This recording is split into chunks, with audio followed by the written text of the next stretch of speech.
بسم الله الرحمن الرحيم. الحمد لله والصلاة والسلام على رسول الله محمد وآله وصحبه ومن اهتدى بهداه. لآيات حفتة وهشتي سورة آل عمران داين لو آتجد أخوي جورة هرباسي جولك كان يا أهل كتاب من بودكن كيكي شريك للصفة خراب كان أهل كتاب جولك كان وهروها مسيحي كان ئەوە بوو کە کاتێک کە کتێبی خوایان دەخوێندەوە کە تەوراتە یان ئینجیلە لەگەڵ هێندێک کەلیمە تۆزێک یا حەرەکەکانیان دەگۆڕین بۆی معناکە بگۆڕێ یان تۆزێک زمانیان لار دەکردەوە بۆ ئەوەی ئەو مەبەستەی لە ئاەتەکەیدا هەیە لە نووسراوەکەیدا هەیە مەبەستێکی دیکە بگەێنێ و هێندێک جاریش لە کاتی ماناکردن و ڕاوەکردنیدا بە حەزی خۆیان و بەویستی خۆیان ئەو شتانەی بۆیان هاتبوون تەفسیریان دەکردن بۆ خەڵکی کە بەبێ گومانی ئەوانە هەموویان خیانەتن ئینسان دەیکا لە کتێبی ئاسمانی. ئێمەش ئەگەر قورئان بەنمونە بەو شێوازە نەخوێنینەوە کە هاتۆتە خوارێ بچین حەرەکەیەکی بگۆڕین یان کەلیمەیەکی پێش و پاش پێ بکەین تا معنایەکی خەراب بدا، یان لە قورئاندا زۆرتر ئەگەر کەسێک ئاەتێکی خوێندەوە بە ئەنقەز بە مەبەست بە هەڵە تەفسیری کرد بە ئەنقەز بە شێوازێک تەفسیری کرد تا لەگەڵ حەزی خۆی لەگەڵ ئارەزووی خۆی یان لەگەڵ فیکرە و بەرنامەی خۆیدا بگونجێ بەبێ گومانەوە یەکێکە لە جەریمەکان و یەکێکە لە تاوانەکان و خوای پەروەردیگار لە بەرامبەریدا سزای سەختی بۆ ئەو جۆرە کەسانە حازر کردووە. جا دەفەرمێ وئین منهم بێگومان بەشێک لە خاوەن کتێبەکان وئین بێگومان منهم هەبوو لەناو خاوەن کتێبەکاندا لە فەریقەن کۆمەڵێک دەستەیەک یەلوونە یعنی لاریان دەکردەوە ئەلسینەتەهم زمانیان بالکتاب لە کاتی خوێندنەوەی ئەو کتێبەی کە بۆیان هاتبوویە خوارێ. زۆر جاری کە خوێندومانە بەنمونە وشەی ڕاعینا لە قورئانەدا هاتووە دەیانگوت ڕاعینا ڕاعی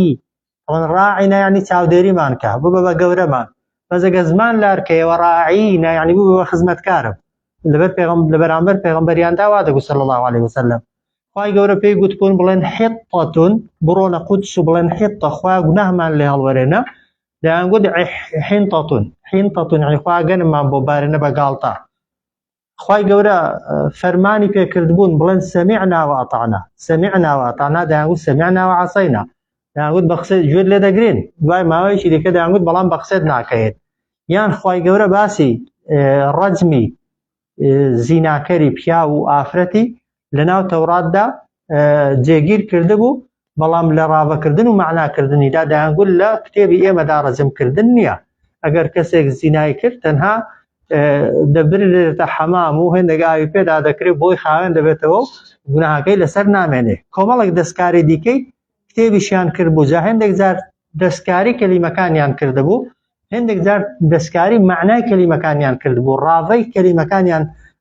بە شێوازێک معنا دەکرد کە لەگەڵ مەسلحەتی خۆیان و حەزی خۆیان بگونجێ کە ئەوانە خوای گەورە وەکو جەریمە باسی دەکا. دەفەرمێ وئین بەبێ گومانی منهم لەناو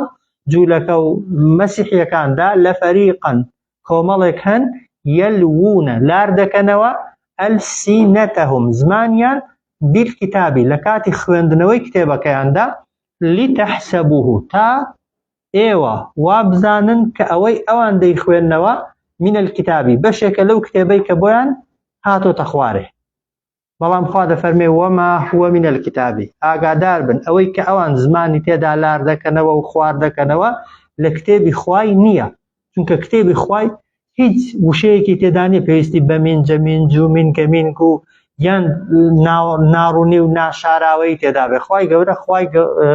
هەرچی ئەحکام و یاسا دایناوە لە مەسلحەتی ئینسان دایناوە و خوای گەورەش بە پێغەمبەری گوتووە هەرچی یاسایە ڕوونیکەوە یاسای خۆی نابێ بشاردرێنەوە وەلا لتەحسەبوه من الکتابی تا ئێوە وا بزانن کە ئەوەی ئەوان دەیڵێن لە کتێبی خوایە بەڵام وەما هوە من الکتابی ئەوەی کە ئەوان دەیان گوت و دەیڵێن لە کتێبی خوای دانیە. پاشان دەفەرمێ وەیەقولون هو من عند الله ئەوان دەڵێن ئەوەی ئێمە دەیڵێن و دەیخوێنینەوە لەلایەن خواوە هاتۆتە خوارێ بەڵام دیسان خوا دەفەرمێ وما هو من عند الله ئەوەی ئەوان دەیڵێن لەلایەن خواوە نەهاتووە. دیسان ويقولون على الله الكذب دەڵێن بەسەر خواوە درۆ وهم يعلمون دەزانن کە درۆیە. ئینسان جاری وایە شتێکی دەڵێ شتەکەی ڕاست نییە بەڵام تۆ بەڕاستی زانی بۆیە نەقڵی دەکەی ئەوە جیاوازە بەڵام قسەیەکەی سوورا و سوور بزانی ڕاز نییە و بشیڵێ ئەو جارادی ئەگەر قسەکە ئیخۆت بێ و ڕاز نەبێ و پاڵشی دێ لای خوای دەبێتە دووسێ جەریمە دەبێتە دووسێ گوناه. وإن فريقا بێگومان وإن منهم بێگومان لەناو جوولەکە و مەسیحیەکاندا لەفەریقا کۆمەڵێکن یەلوونە لاری دەکەنەوە ئەلسینەتەهم زمانیان بیلکیتابی لە کاتی خوێندنەوەی کتێبەکە یا وەکو گوتم یان لە کاتی معناکردنی کتێبەکە لتحسبوه من الكتاب تا ئێوەی ئیماندار وابزانن ئەوەی ئەوان دەیڵێن لەو کتێبەیدا کە خوا بۆی ناردوون بەڵام خوا دەفەرمێ وما هو من الكتاب وما هو ئەوەی ئەوان دەیڵێن من الكتاب لەو کتێبە نییە کە بۆیان هاتووە ويقولون دەڵێن هو من عند الله ئەوەی ئێمە دەیڵێن لەلایەن خواوە هاتووە دیسان خوا دەفەرمێ وما هو من عند الله ئەوەی ئەوان دەیڵێن لەلایەن خواوە نەهاتووە ويقولون دیسان دەڵێن على الله بەسەر خواوە الكذب درۆ وهم يعلمون دەشزانن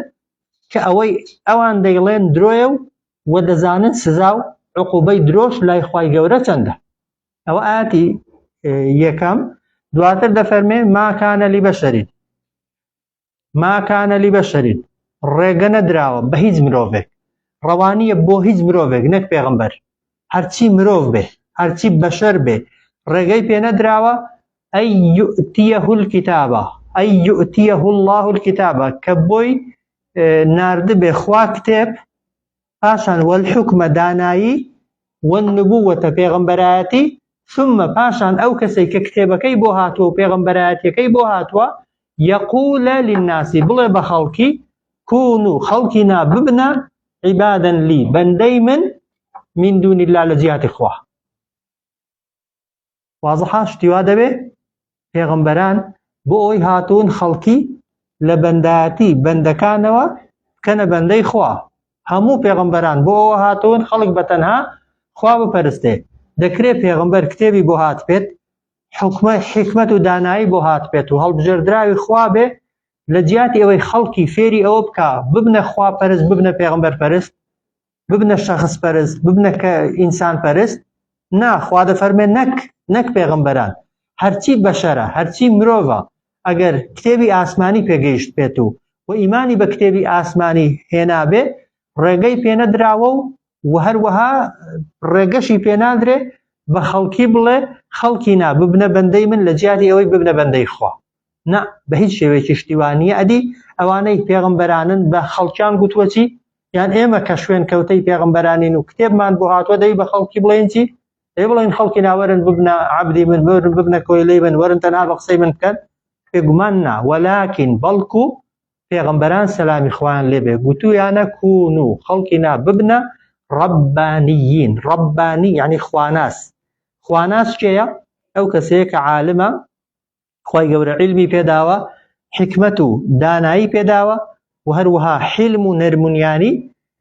و کارزانی و کاردروستی پێبەخشراوە. وەلاکین کونوا ڕەبانیین بەڵکو بە شوێنکەوتوانیان گوتووە خەڵکی وەرن هەمووتان ببنە ڕەبانی یعنی خواناس کە ئیبن عەباس دەفەرمێ یعنی ببنە کەسانێکی دانا زانا هێمن و نەرمونیان و لەسەرخۆ عەبدی خوا و عەبدی هیچ کەسێکی دیکە مەبن. ئەو جار بما كنتم تعلمون الكتاب بەهۆی ئەوەیەوە یعنی بۆچی ببنە عەبدی خوای چۆن ببنە عەبدی خوای بما كنتم تعلمون الكتاب بەهۆی ئەوەی کە ئێوە خەڵکی فێری ئەو کتێبە دەکەن و بما كنتم تدرسون و بەهۆی ئەو شتانەی کە ئێوە لە کتێبەکانی خوا تدرسون یعنی لێکدانەوە و مانا و ڕاوەکردنی لە ناو یەکتریدا بۆ دەکەن. پێغەمبەران سەلامی خوایان لێبێ خەڵکیان فێری کتێبەکە کردووە نەک تەنها کتێبەکەیان بۆ هات بێت ئەو کتێبەی کە پێغەمبەران فێری خەڵکی دەکەن و ئەو کتێبەی کە پێغەمبەران بۆ خەڵکی تەفسیری دەکەن و لێکدانەوەی بۆ دەکەن بە هیچ شێوەیەکی ڕێگای تێدا نییە ئینسان ببێتە عەبدی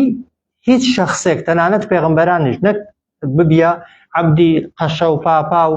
یان کەسێکی لە خۆت گەورەتر و لە دنیادا کۆیلایەتی بۆ بکەی و حەڵاڵ و حەرام و چاکە و خراپی لێ وەرگری. حەڵاڵ و حەرام و چاکە و خراپ باش و ناباش ئیشی خوای پەروەردیگارە، تەنانەت ئیشی هیچ کەسێکی دیکەش نییە لەوانەی کە کتێبی خوای دەخوێنەوە. دەفەرمێ وەلاکین کونوا ڕەبانیین، پێغەمبەران بە خەڵکیان گوتووە خەڵکی نا وەرن ببنە خواناس و زانا و دانا و یعنی کەسانی کار دروست. بۆچی؟ بما كنتم تعلمون الكتاب، بەهۆی ئەوەی کە ئێوە ئەو کتێبەی کە بۆتان هاتووە فێری خەڵکی دەکەن،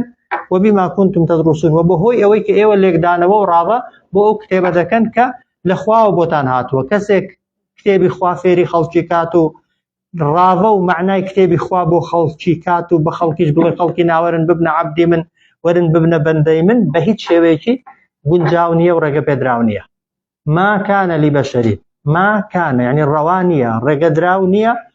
لبشرین بە هیچ مرۆڤێک ئەی یؤتیه الله کە پێی بەخشی بێ خوا الکتابە کتێب کە مەبەستی کتێبە ئاسمانیەکەیە، جا تەوراتە ئینجیلە قورئانە، والحکمە و هەروەها پێی بەخشراوە حکمەت و دانایی، والنبووە و هەروەها پێی بەخشرا بێ پێغەمبەرایەتی، ثم پاشان ئەو کەسەی کە کتێب و حکمت و پێغەمبەرایەتی پێدراوە یەقول للناس بە خەڵکی بڵێ خەڵکی نا کونوا عیبادا لی، خەڵکی نا وەرن ببنە بەندەی من دون الله لە جیاتی خوا. ولكن بەڵکو پێغەمبەران سەلامی خوایان لێبێ بە خەڵکیان گوتووە کونوا ڕەبانیین، خەڵکی نا هەمووتان وەرن ببنە خواناس. خواناس بە تەفسیری ئیبن عەباسی یعنی دانا زانا و کەسانێکی ئارام و لەسەرخۆ، بما كنتم بەهۆی ئەوەی کە ئێوە تعلمونە فێر دەکەن خەڵکی ئەو کتێبەی کە بۆتان هاتووە. ئەو کتێبەی کە بۆتان هاتووە هیچ بۆ خۆتان جێبەجێ دەکەن، خەڵکیشی فێر دەکەن. ئەگەر خەڵکتان فێر کرد و بۆ خۆتان لی تێگەیشت بن، چۆن دەکرێ خواناز نەبی؟ چۆن دەکرێ ئینسان کتێبی ئاسمانی بۆ هات پێ و ئیمانی پێبێ خواز نەناسێت و یان لەگەڵ خوادا کەسێکی دیکە بپەرستێ؟ وبما كنتم و بەهۆی ئەوەی کە ئێوە تدرسون، یعنی لێکدانەوە و معنای ئەو کتێبەی دەکەن بۆ یەکتری کە لەلایەن خوا بۆتان نەردراوە. ئەو جار دەفەرمێ ولا یەأمرەکم و هەروەها فەرمانیشتان پێ نەکراوە ئەن تەتەخیدوا المەلائیکەتە کە بگرن فریشتەکانی خوا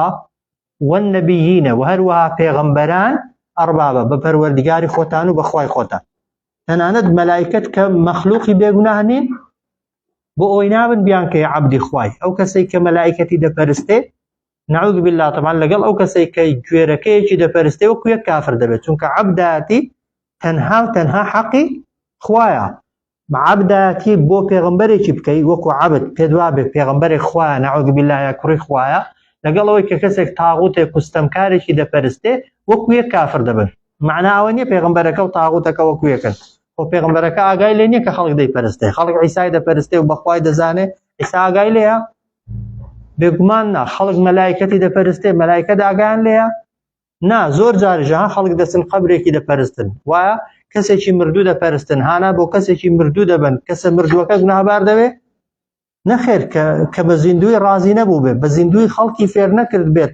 بە زیندویی ئەوەی بەجێنێژ پێ هیچ گوناهبار نابێت. تۆ بۆ خۆت گوناهباری کە دەچیت لە قەبرێکی هاوار دەکەی. بنمونە تەوەکولت وایە پەڕۆیەک یان شتێکی بێڕوح گڵێک زەررت پێدەگەێنێ یا قازانجت پێدەگەێنی، خودی شتەکە گوناهبار نییە، گوناهباریەکە ئەتۆی. بۆیە بە هیچ شێوەیەکی خوای گەورە نەک فەرمانی نەکردووە ڕێگەشی نەداوە. ولا یەأمرەکم فەرمانتان پێ نەکراوە و هەروەها یعنی ڕێگە پێدراویش نییە کە فەرمانتان پێ بکرێ کە ئەن تەتەخیدوا المەلائیکەتە کە بگرن ئێوە مەلائیکەتەکان و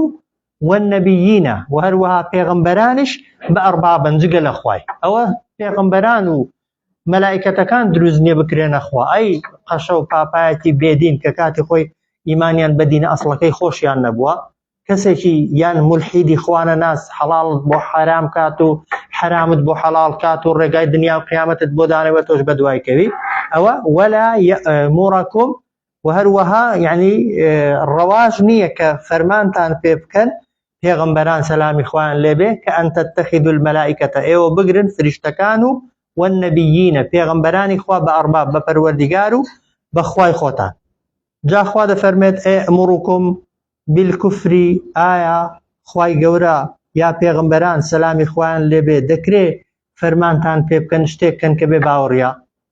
هەربی بەعەقڵیش ئەمڕکم دەکرێ پێغمبەران ئەوانەی وەحیان بۆ هاتووە فەرمانتان پێ بکەن بالکفر بە شتێک کە بێ باوەڕ بوونە و ئینسان پێی لە دین دەردەچێ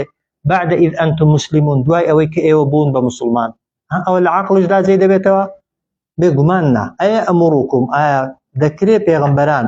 سەلامی خوایان لێبێ یا شوێن کەوتوانی پێغمبەران فەرمانتان پێ بکەن بالکفر بە شتێک کە بەهۆیەوە دەبنە بێ باوەڕ بعد إذ أنتم دوای ئەوەی کە ئێوە مسلمون بوون بە مسلمان و خۆتان بەدەستەوە داوە بێگومان شتیوا نییە. جا کات خۆی مەسیحیەکان جوولەکەکان کە ئاەتە نەدەهاتنە خوارێ دەیانگوت دەی پێغمبەری خوا خۆیمە قەشە و ئەحبار و گەورەکانی خۆمان ناپەرستین. پێغمبەری صلی الله عليه وسلم دەی فەرموو ئایا حەڵاڵتان بۆ حرام ناکەن حرامتان بۆ حەڵاڵ ناکەن و ئێوەش بە قسەیان ناکەن دەیانگوت با دەی فەرموو کەواتە ئەوە پەرستن یعنی یا لە نێستا خۆ کەس زۆر جار کە باسی شەخص پەرستی و دارپەرستی و تاغوت پەرستنی دەکرێت خەڵک پێی وایە ئیلا دەبێ کەسەکەی بێنی لە پێش خۆتی دانەی سوزدەی بۆ ببێ و بۆی بچەمیەوە ئەو جار پەرستوتە نا طبعا ئەو شتانێک کە حەقی خوان بە نمونە خۆشەویستی تەواو ترسی تەواو تەوەکولی تەواو بەقسێکردنی تەواو حەڵاڵکردن حرامکردن زەرەر گەیاندن و قازانج گەیاندن بەدەست شوێنەوانە هەمویان بەدەست خوان هەر کامێک لەوانە بۆ غەیری خوا قەرار دەی هەر کامێک لەوانە پاڵ بێ لای کەسێکی دیکە پێ دوابێ کەسێکی دیکە دەتوانێت بۆت بکات جگە لە خوای یعنی کەسەکەت پەرستووە جا هەستی پێ بکەی یا هەستی پێ نەکەی. جا پێغمبەران هاتوون تا خەڵک ببێتە خواپەرست ئەی دەکرێت پێغمبەران بۆ خۆیان خەڵکی فێری ئەوەی بکەن شتی دیکە بپەرستن بێگومان نا. ئەو جار دەفەرمێ وئیف بیرکەوە ئەی محەممەد صلی الله عليه وسلم یا ئەی ئینسان کاتێک کە ئەخەذ الله وەری گرت خوا میثاق النبیین پەیمان و بەڵێنێکی تند لە پێغمبەران خوای گەورە لە ئادەمەوە هەتا عیسا عیسا کۆتا پێغمبەرە پێش پێغمبەری ئێمە یەکەم پێغمبەریش ئادەمە هەر پێغمبەرێک هات پێ خوای گەورە پێغمبەرەکەی بان کردووە و وعدی لێ وەرگرتووە کە ئەگەر پێغمبەری کۆتا هات و تۆ لە ژیاندا مابووی واجبە لەسرت ئیمانی پێبێنی ئەوە یەک و هەروە پشتیوانی لەو پێغمبەرە بکەی و واز لەو ئاینەش بێنی کە بۆ خۆت لەسەری چونکە دینی کۆتا ئیسلامە و پێغمبەری کۆتاش محەممەدە صلی الله عليه وسلم. وإذ أخذ الله يعني بیر بکەنەوە کاتێک وەری گرت خوا میثاق النبیین پەیمان و بەڵێن لە پێغمبەران پەیمانەکە چی بوو فەرمووی لەما ئاتەیتکم من کتاب لەما ئاتەیتکم من کتاب يعني کاتێک کە لەبەر ئەوەی بەخشیومە پێتان کتێبت وحکمە وهروەها پێم بەخشیون حکمت و دانایی ئەو جارە ثم پاشان دوایەوەی کە حکمت و کتێب و داناییم پێداون جاءکم هات بۆتان ڕەسوولون پێغمبەرێک کە مصدق لما معکم کە ئەو پێغمبەرە بەڕازدا بنێت ئەو کتێبەی کە بۆ ئێوە هاتۆتە خوارێ کە معلومە پێغمبەری ئێمە خۆی هەموو ئومەتەکەشی ئیمانمان بە هەموو پێغمبەران هەیە بە هەموو کتێبە ئاسمانیەکانیش هێوانیە یەکێک لە شەش ڕوکنەکان بریتیە لە ئیمان بوون بە کتێبە ئاسمانیەکان یەکێکی دیکەیان ئیمان بوونە بە پێغمبەران ئەگەر کەسێک مسلمان بێ و چەندە ئیمانی بە قورئانە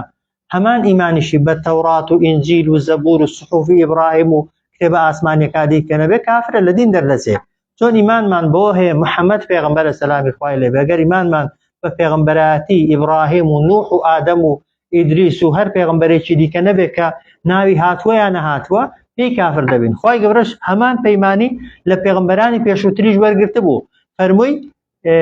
هەر کاتێک بۆتان هات ڕەسوولێک پێغمبەرێک کە ئەوە نیشانەکەیەتی کە مصدق لما معکم بەڕاز دابنێ ئەو کتێبەی کە لەگەڵ ئێوەدایە لتؤمنن به يعني پەیمان بێ بەڵێن دەبێ بدەن سوێندی دەبێ بخۆن کە دەبێ ئیمانی پێ بێنن ئەوە یەک ولا تنصرنه و دەبێ یارمەتیشی دەن سەریشی خەن پشتیوانیشی لێ بکەن یعنی واز لە دینی خۆتان بێنن ئەو جار قالە دوای ئەوەی کە خوای گەورە پەیمانی لە پێغەمبەرەکان وەرگرتووە پرسیاری لێکردون ئەقرڕتم ئایا دان بەو پەیمان دانەتان دەنێن دانی پێدا دەنێن ئیعتراف دەکەن ئەو جار خوا دەفەرمێ وەئەخەذتم وەرم گرت على ذلكم لەو لەسەر ئەو کارەتان ئیسری یعنی سووربوونی خۆم و پەیماننامەی خۆم ئەو جار قالوا هەموو پێغەمبەران گوتویانە ئەقرڕنا ئێمە دانمان نا بەوەی کە ئەگەر پێغەمبەری کۆتا هات ئیمانی پێبێنین و هەروەها پشتیوانی بکەین و سەری خەین ئەو جار قالە خوای گەورە فەرمووی فەشهەدوو هەمووتان شاهد بن لەسەر یەکتری کە پێغەمبەری کۆتا محەممەدە دینی کۆتا ئیسلامە وأنا معكم أمنيش لقل إيوة من الشاهدين لو كسانم كدب شاهد بسر إيوة كشوعد تانداو إيمان بو پیغمبر بينو ببن شوين كوتي أو پیغمبر كخوا خود دزانه كپیغمبر كان نامينن ويا بلان پیمان لپیغمبران يعني پیمان لشوين كوتو كانيان وچون خوا پیماني لپیغمبر كان ورگرتوا بو معلوماتان همو پیغمبرانش پیمانيان لە ئومەتەکەیان وەرگرتووە پێیان گوتون پێغەمبەرەکانی پێشوو و پێغەمبەرەکانی کۆتایی دەبێ وەکوێک ئیمانتان پێبن هەمووان پێیان گوتون کە پێغەمبەری یەکەم ئادەمە و هەروە پێغەمبەری کۆتا محەممەدە دەبێ ئیمانمان پێی بێت و ئەگەر کەوتینە ئەو زەمەنە بە دوای کەوێت ثم جاءكم عفوا آياتك دەفەرمێ وإذ أخذ الله ميثاق النبيين يعني بيركنا وكاتك كوري قرتخوا بلين وبيمان لبيغمبران واضحة لما آتيتكم من كتاب كاتك هاتوا بوتا آتيتكم يعني بخشيو ما بيتان يعني لبر أويك بخشيو ما بيتان من كتاب كتاب وحكمة داناي ثم باشان جاءكم هاد بوتان رسول پیغمبرك كمصدق لما معكم كبرازدانري او كتابانه كلقل ايويا لتؤمنن به دبي ايوا باوري بيبينن ولا تنصرنه ودبي سري خنو پشتیوانی شي لبكن قال خواي گور بپیغمبراني فرمو اقررتم ايوا دان بو بلينه دنين او جار كدانيان پیدا هناوا خواده فرمي واخذتم ورشم قرت ليتان على ذلكم لسد او پیمان ناميا اسري وعدي خوم بليني خوم سربوني خوم او جار قالوا همو پیغمبران قلتو يعني اقررنا دان من بو پیمان نام دانا او جار قال خواهي قوربيان دا فرمي فاشهدوا همو تان شاهد بن لسر خوتان و لسر امتكان تان وانا معكم امنيش لقل ايوه یەکێکم لەو لە شاهیدەکان لەسەر پێغەمبەرایەتی محەممەد صلی الله عليه وسلم جا خوا دەفەرمێ فمن تولى بعد ذلك هەر کەسێک پشتی هەڵکرد لە ئیمان هێنان بەو پێغەمبەرە سەلامی خوای لێ بێ یان لەو پەیمان نامە و بەڵێنە بعد ذلك دوای ئەوەی کە پەیمانیدا و بەڵێنیدا فأولئك هم الفاسقون ئەوانە بەبێ گومانی لەو کەسانە کە لە فەرمانی خوا دەرچوون و بئەمری خوای گەورەیان کردووە فمن تولى بعد ذلك هر كسك پشتی هەڵکرد لە ئیمان هێنان بە پێغەمبەر صلی الله عليه وسلم بعد ذلك دوای ئەوەی کە پەیمانیدا و بەڵێنیدا فأولئك ئەوانە هم بەدڵنیایی الفاسقون لەو کەسانەنە کە لە ئەمری خوا و لە فەرمانی خوا دەرچوون ئەو جار خوای گەورە دەفەرمێت ئەفەغەیڕە دینی الله ئایا جگە لە ئاینی خوا یەبغون دەگەڕێن بە دوای ئاینێکی دیکەدا بەتەمان ئاینێکی دیکە جێبەجێکەن شریعەتێکیکە جێبەجێکەن لە کاتێکدا وەلەهو هەر بۆ خوا ئەسلەمە خۆیان بەدەستەوە داوە من في السماوات والأرض هەرچی هەیە لە ئاسمانەکان و لە زەوی هەرچی لە ئاسمانەکاندا هەیە و هەرچی لە زەویدا هەیە بە یاسایەک دەڕوا بەڕێوە کە چێ بۆی داناوە خوا بەڵام جۆری جێبەجێکردنی ئەمری خوا هندێکی تەوعەنە بە خۆشی خۆتە وەکو ئێمە ئیماندا ئینسان اختیاری هەیە وایە مەسەلەن دەتوانی نوێژە بکەی دەتوانی نەشیکەی وایە کە نوێژە دەکەی بە اختیاری خۆت ئیطاعەی خوای گەورە دەکەی وایە دەکرێت ڕازگۆبی دەکرێت ڕاستی نەڵێی کە ڕاستی دەڵی بە ویستی خۆت بەڵام هێندێک جار بە کەڕهەنە بە ناچاریە بە نمونە چەندە ژیەی بەدەست خۆتە نا باڵا چەندە بەدەست خۆتە ڕەنگت چۆنە بەدەست خۆتە ساغی نەخۆشی بەدەستخۆتە نا هەندێک هەر ئینسانیش هەندێک جار بەویستی خۆی دەتوانێت ئەمری خوای جێبەجێکە هەندێک یاساش هەنە بە ناچاری دەبێت جێبەجێکەی بەڵام دروستکراوەکانی کە غەیری ئینسان و جنۆکە یعنی ئەگەر اختیاریشیان بدرێتێ هەر بە قسەی خوای دەکەن و ئەگەر اختیاریشیان نەبێت ناچارن هەر ئەمری خوا جێبەجێکەن و ناتوانن لەو یاسا و ڕێسانە لادەن کە خوا دیاری کردووە بۆیە وئیلەیهی و هەر بۆ لای خوش یورجعون هەرچی سەرنجام و دروستکراو هەیە دەگەڕێتەوە لای خوای گەورە و لێپرسینەوە و محاسبەکردنەکەی ئەگەر هەبێت لەسەر خوای پەروەردگارە قل عفو أفغير الله أو استفهامها استفهام تعجبا يعني جاي بسر سرمانه وخواي قورا يان دفرمون استفهام إنكارية أفغير الله يعني بوتان نية جيجا لا عيني خوا بدواي هج عيني شيكا كون أفغير الله آية أفغير دين الله آية جيجا لا عيني خوا يبغون داواي عيني شدي كذا كان بدواي عيني شدي كذا دقرين لكاتك دا نكهر إنسان كان وله هربو خواي أسلم خويان بدستوى داوا من في السماوات والأرض هرچی لە ئاسمانەکاندا هەیە بەتایبەتی لە ئاسمانەکاندا مەخلوقێکی لێ نییە چرکە ساتێکیش بێ ئەمری خوای گەورە بکە ئەو هەموو ئەستێرە و هەسارە گەورانە ئەگەر بە مسقالە زەڕە بێ ئەمری خوای گەورە بکەن کەون تێک دەچێت و هەرچی لە زەویشدا هەیە ئیلا ئینسان نەبێت ئەوان جنۆکە خوا اختیاری داونێ ئەوان هێندێک جار لە هێندێک شتیدا بەتەوعان بە اختیاری خۆیان و هێندێکیش بكر وبناچاری هر دبي امر خوای جێبەجێکەن وإليه يرجعون هر بۆ لای خواشە گەڕانەوە صلى الله على سيدنا محمد وعلى آله وصحبه